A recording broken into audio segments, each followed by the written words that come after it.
Γεια σας παιδιά! Είμαι πολύ χαρούμενος που είμαστε μαζί σήμερα. Ξέρετε τι γιορτάζουμε κάθε χρόνο στις 28 Οκτωβρίου?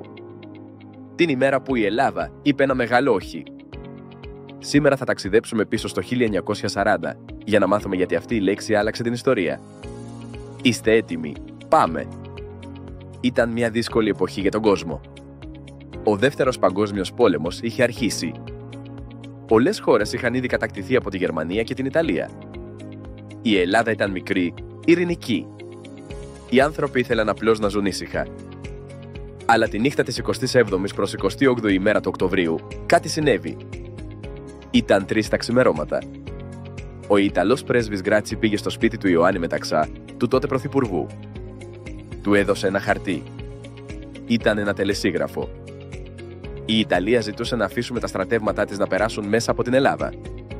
Δηλαδή, να παραδοθούμε χωρίς να πολεμήσουμε. Ο Μεταξάς διάβασε το χαρτί και απάντησε στα γαλλικά «On c'est la guerre». Λοιπόν, έχουμε πόλεμο. Και έτσι γεννήθηκε η πιο δυνατή λέξη «όχι». Οι σιρήνες ήχησαν. Οι άνθρωποι βγήκαν στους δρόμους φωνάζοντας «Ζήτω το όχι». «Ζήτω η Ελλάδα». Οι στρατιώτες ανέβηκαν στα παγωμένα βουνά της Πίνδου. Έκανε τρομερό κρύο, αλλά κανείς δεν έκανε πίσω. Οι γυναίκες της Υπήρου κουβαλούσαν τρόφιμα, ρούχα και πολεμοφόδια. Οι Έλληνες πολέμησαν με ψυχή, πίστη και θάρρος. Και μαντέψτε τι έγινε, νικήσαν. Οι Ιταλοί υποχώρησαν και ο κόσμος μιλούσε για το θαύμα των Ελλήνων. Όμως λίγο μετά ήρθαν οι Γερμανοί. Η Ελλάδα πολέμησε γενναία, αλλά τελικά κατακτήθηκε. Οι Έλληνες όμως δεν τα παράτησαν. Έφτιαξαν ομάδες αντίστασης. Έκρυβαν στρατιώτες, βοηθούσαν ο ένας τον άλλο, έγραφαν συνθήματα ελευθερίας.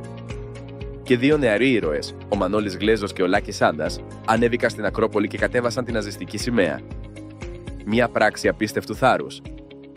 Σήμερα, κάθε 28η ημέρα του Οκτωβρίου, γιορτάζουμε με παρελάσεις, τραγούδια και σημαίες.